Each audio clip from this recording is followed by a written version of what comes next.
Hi everyone, Sam Ekberries here, and I'm here to help you install your Eclipse for Java Enterprise and whatever comes with it.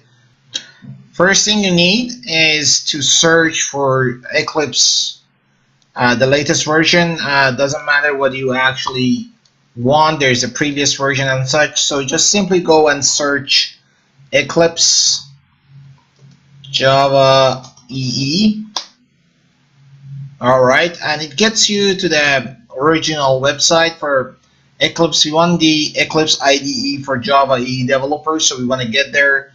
And when you enter, it gives you the latest one. There's a photon that you can use. There is a different link for your Windows, so check up what it is. You can simply go in your Windows and type about your PC, and basically tells you what you have here.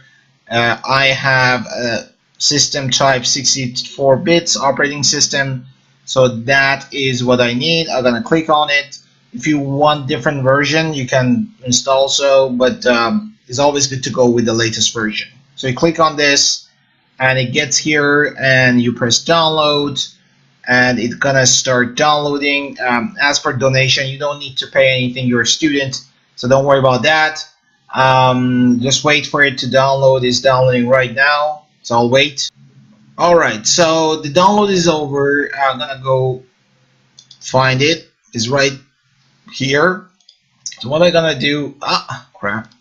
I'm gonna take this to the desktop or anywhere you like, and we're gonna unzip this. So we're gonna extract all, and here we go. I'm just gonna extract that. It takes a couple of seconds, hopefully. Well, actually take it quite time to unzip. I'm in 24%. I'm recording video, so it slows down my process, but yours should be faster. Just wait till unzip, whatever it takes, and go watch a video or something till it's done on YouTube. Alright, so it seems is already unzipped, so we're gonna open, and basically has a folder in it. It says Eclipse. Open it up, and there's a executive or exe file here, right here. So I'm gonna zoom in. Just double click on that.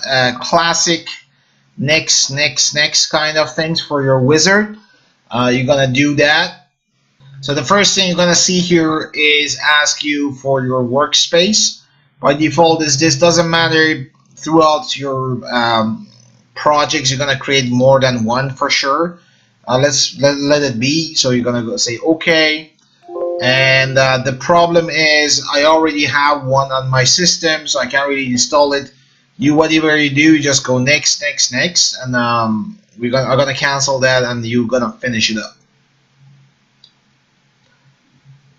Let's try something else. I'll go 8. So it's actually loading right now. We're gonna wait till it loads up. Meanwhile, you need your Java development kit. If you don't know what it is, basically go search it up. You should be installed that already if you had any Java courses or any Java development before. But if you don't have it, just search JDK or Java Development Kit. Here we go. You can take that from the Oracle website. This is what you need. This is a JDK 10. This is for SE. Doesn't really matter in a case. Let me take a look, see what I can find, or just click on this, and it gets you here in this link that you can basically download it. This is for Java because you're gonna code some Java there. So obviously you need that.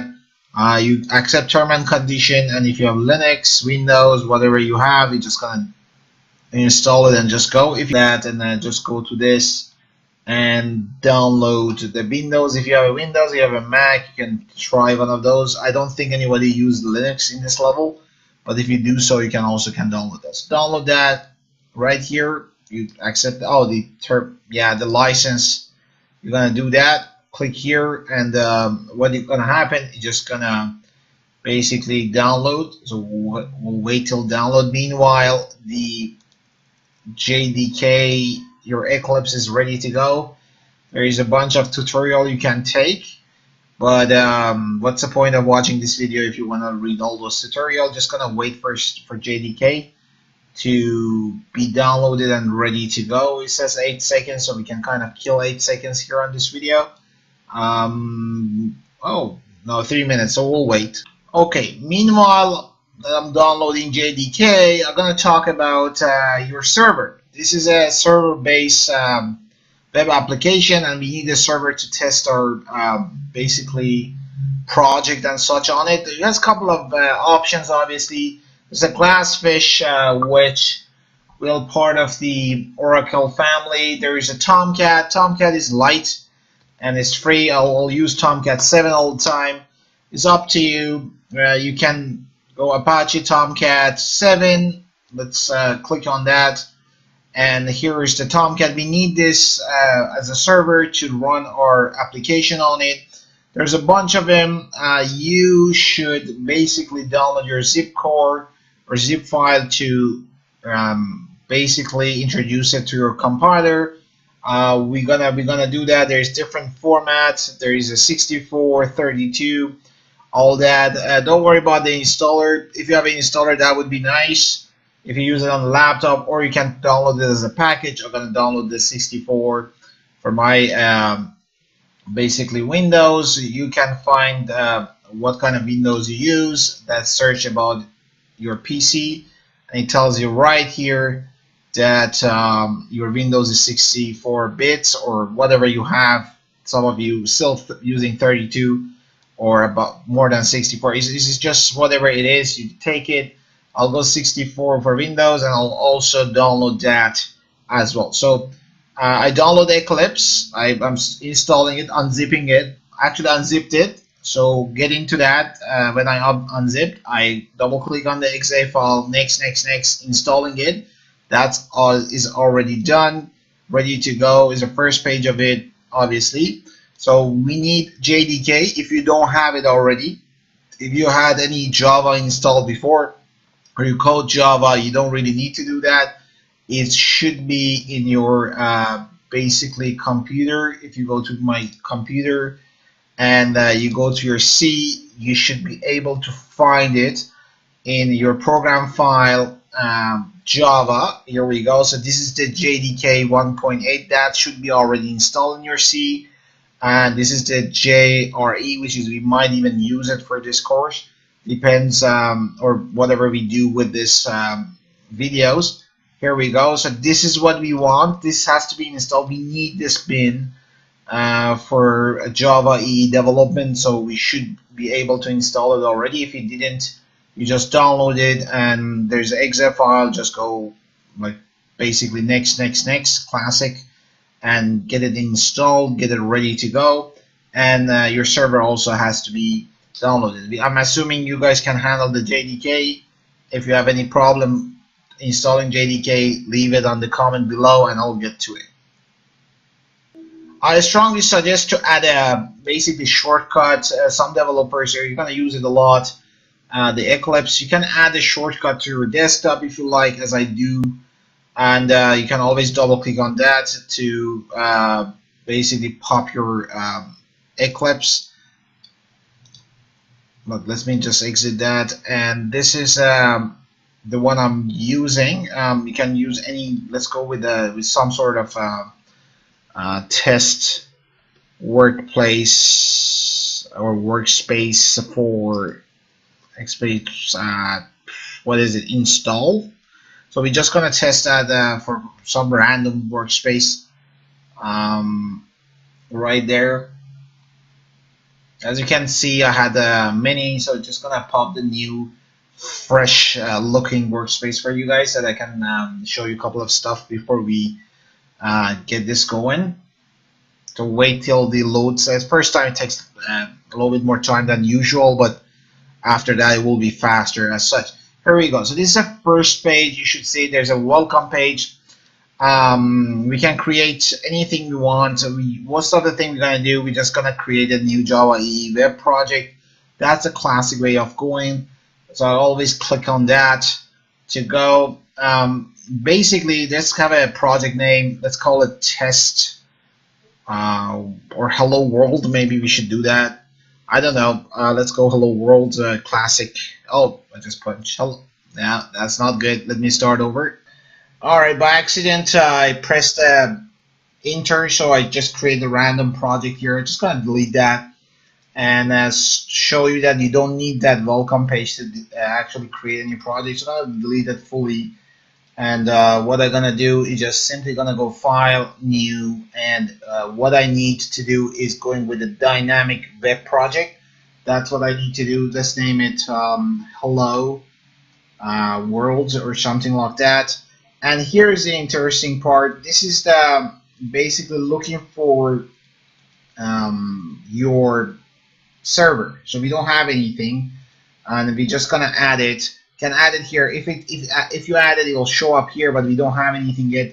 So we're gonna leave it for now like that. Just gonna go next. This is if you have any source basically file you like to add and create folders or rename it, you can do it. If you don't know what you're gonna do, just leave it like that. You can do it later. I strongly suggest that you generate the web XML file. This helps you to manage your file and such, and I'll talk about it later, but just you need to tick that to generate it. And let's have it. Here we go. This is a simple project configuration. There's a different folder here that I'm going to talk about in a second. But the first thing I'm going to do, I want to make sure that the JDK working properly and my server actually runs on this compiler perfectly. So that's the two things we're going to make sure before we start anything else. Okay, so I'm assuming you guys install your JDK and it's all ready to go. So what first thing we're going to do, we're going to make sure that everything sets properly, that your compiler can use your JDK properly. So what we're going to do, we're going to go to Windows, this tab here, and click on the preferences.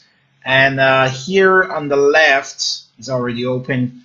So here, navigate Java. Open it up, and here you have your JUnit, your other stuff like editors, poke around, see what it is. But what you want is you check your install JRS, and here is JRE, and here you see this is already installed.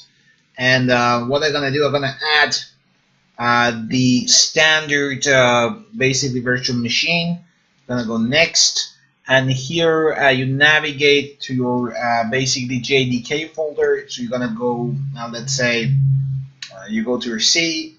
What is it? It's program file, and then you go Java and JDK, right? So we have, and that's your bin. So you're gonna select that folder. And target is not a JDK root. Java exclusive was not found. So we'll see how that is in a second. Alright, so I made a mistake here. You're not supposed to go to the bin. Basically, you're just gonna go up to here. So don't select bin. I just that was a mistake. Just select that, and that should work. Here we go. So it was my mistake. You don't need to select the bin specifically. You're gonna select all of them, and you can see all the things you might need. Will be here. It's all jar file, which is we're gonna talk about it what it is later. But then what you're gonna do, you're just gonna basically finish it. And here we go. So you have your JDK and JRS listed here. We're gonna set default if you like on that or this, depends on the application. We're gonna leave it like that. We're just gonna have it listed for this part as we go. So we're gonna apply and close. The next things we're gonna do, we're gonna make sure your server working, and connect the server to this application. Simple enough. Basically, I am going to click on the server, and you see there is no server available to run this application on. So what we're gonna do, we're gonna click that, and there is a bunch of predefined servers. There is Apache, Basic, Cloud Fury. It's many IBM, Object Web, Oracle, Red Hat. There's a bunch. We're gonna go with this classic Apache. I'm gonna open it. The version I'm using is 7. You guys can go is up to 9 now. It's up to you what you want to select. Whatever you download. If you download 7, select 7. If you download 9, select 9. I'm gonna go with 7. It's already tested, it's fully working, so I'm not going to risk it. One of the problems you might have is communicating server with your application. That's tedious sometimes, so we want to make sure select something that is really working properly.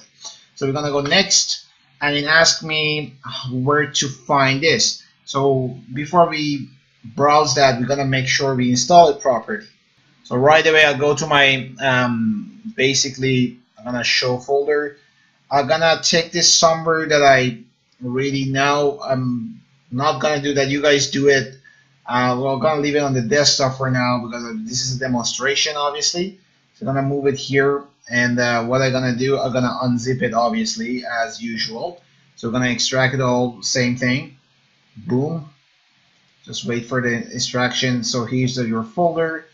And this is your Apache right here. So we're gonna browse that. We're gonna kind of link this server to your basically your Eclipse Java EE.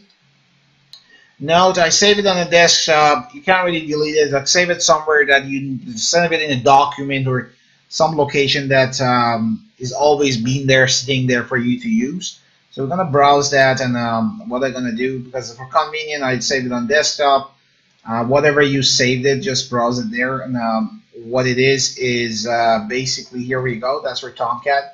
You're gonna select that, and that is your folder, right? So you're gonna go there, and that, boom. So you have it there. You're gonna download and install, accept term and condition, and oh yeah, same thing. So you're gonna select the folder, and so this is your JRS. You can use whatever you like to. You can do JDK, JR. These are the two we install, and you see it on the Windows preferences. Let's leave it for the Workbench JRE. Doesn't matter really at this point. You're gonna go next, and you can configure this project to that. So you can add it to the server right there, and you go finish. And here we go. So you see your server is here running this hello world. So it should be fine. Let's test it out with a simple basic HTML code. But I'm gonna go to the web context, right click here, and I'm just gonna go create the HTML file, basic stuff. And so we go on the web context. Obviously, anything web context, web related goes there. We're gonna talk about it in a second. So what I'm gonna do is I basically name it test or index. So index is something generic that your first, by default, your first page would be index. I can set, I'm assuming you guys know a little bit of HTML with the background. So we're gonna set HTML5, which is give you the template, so you don't need to do all the work. I'm gonna go finish, and here you go. So you have like a basic HTML file here, and that's your index. So if you click it, it will be there. You should be familiar with this format. Let's give it a title. This is a test. This is a test.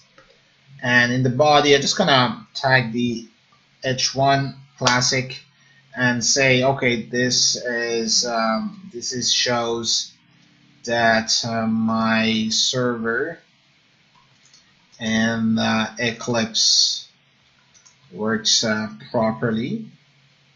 All right, so we're gonna just something simple, right? So not save it up. So what I'm gonna do, I right click here. Okay, you can run it here, but you can also go here and okay, so you can basically run it from here, debug it and run it from these two, or since you have like many projects, you can always right click on it and just run it on the server or Java application. We're gonna run it on the server. Okay, so this is a window that tells you what server you want to use. You can have multiple servers. We just have one for now, so we're selecting that. It's already selected. You can always do that, so you don't need to see this windows and do it. I'll keep it checking because I have many applications to work on, so always like to select my server manually because sometimes they interfere with each other. It's gonna go next, and this is already configured. We did that before, if you recall. So we're gonna say finished, and basically, boom, it actually compiles and try to. This is your local host, so try to communicate with that and send like compile and everything. and boom. So you can see this shows that your server working. This is the address. This is basically your browser, web browser, which is I'm using the internal web browser. If you have preferences like Chrome, Internet Explorer, or Firefox, whatever you install, these are I have installed on this machine. You simply even can copy this address, so your local host 8080 is a port, and this is your hello world. You can just simply go to any web server or web browser and just paste that address, and boom, so you can see the message. That means everything's worked. If you go back and get rid of the hello world, this is your project, you should okay, so that's error, that doesn't really work, but that's how it works. And that means everything's set properly and shows this is a good test to go. You can always stop this. Some stuff can go wrong, but if it goes wrong and you couldn't really get it done, just write on the comment below, and I'll try to either make a video for your problems or basically just answer it right away on the comments. I'm going to stop the server. Here it is. That's a good start. Next, I'm going to talk about this layout, tell you how it works. Well, there's lots going on here. You're gonna learn throughout. This is your JAX web services. You don't need to know what it is now. We're gonna discuss this later. This is your Java resources. So this is where your code goes. So if you see that before, let's say create some sort of package, and let's go the test package, whatever that is. And in that package, you're able to create classes, interface, and whatever you need to. So also HTML file and JSP. If you don't know what they are, we're gonna learn that. You can design listener, servlet, all that. So this is your packages. Usually you use it for the classes and whatever Java code you need to do, and that's your source code. Will go here. There's the libraries. If you open it, you see that before. These are a bunch of things we set it up to use. You might even use more libraries if you need. These are the jar files. So basically jar files is a format typically used to aggregate many classes, Java classes file, and is associated with the metadata and resources, as you know. This is a file that is kind of an archive files for it specifies meta files and such. You don't need to know, just know these are the resources you need. There's lots of packages included in the libraries. You can see the addresses and such, but these are, you need to run this properly. Here's your JavaScript resources. We're not gonna use JavaScript here, but it's part of the basically skeleton of your project. Usually is there. If sometimes you do need to use JavaScript, you can use it, but this is not our primary focus here. And the important part here is the folder called a web context. You have your meta files here, and there is a web as well. This is your XML file actually stored here. This is optional from Servlet 3.0. You don't really need that. And here we go. Double click on it. It gives you the information you need. Oh, I think I'm clicking on something. There we go. So it gives you the version 3. So the names, these are the information embedded into your web application. You don't need it, but it's good to have it. It gives you more compatibility and such. And here also you can have different contexts. We had the index HTML here, which is we created. We can have different files. Here you go. And I have the SQL file, JSP files, different folders. We can work through this, anything you have. If you have basically HTML files, or let's say HTML files and CSS files, you can create the folder here and add it there for your benefits. So CSS, so anything, any page, any format, it all goes there. So this is an important part of what you do. This folder is what you create your web application and website, and how they kind of communicate with your source codes and such here. And if you have JavaScript, also here. So it depends what you do. So this is just a general format. We're gonna learn it as we go. So if you don't understand what it is, don't worry about it. So if you get this going, and you can see that message when you run this like that, not that particular. You're gonna select. That's what you need to right click. You're gonna select. That's what you want to run. And here we go. So run on the server. We already running it. There's no change. Don't save the change. We don't wanna. All right. So this is the one you select, and this is already configured. Don't just wait to basically go, and then if you see that, I'm using it here. If you don't like it, because we're gonna show you, let's use let's say Internet Explorer for the change. Nobody used that, but it's good to kind of run it on that particular run the server. Let's okay, fine, save the change. It's probably gonna mess up my program, but here we go. Yeah. So we're running Eclipse running reports. We're running the server a lot. We're gonna restart it because it's already involved into this. We're probably gonna face an error here. So do not keep running this server. Oh no errors at all. Here we go. So this is opened, ready to go. So everything works perfectly. I like that. Seems is configured properly. So that means I'm ready to code and learn about Java EE as well. Alright, so I'm out. That was the fastest way I can explain this. If you have any problems, you're probably going to face some installation problem. Just leave it on the comment below, or basically ask me in person if you see me. Thank you.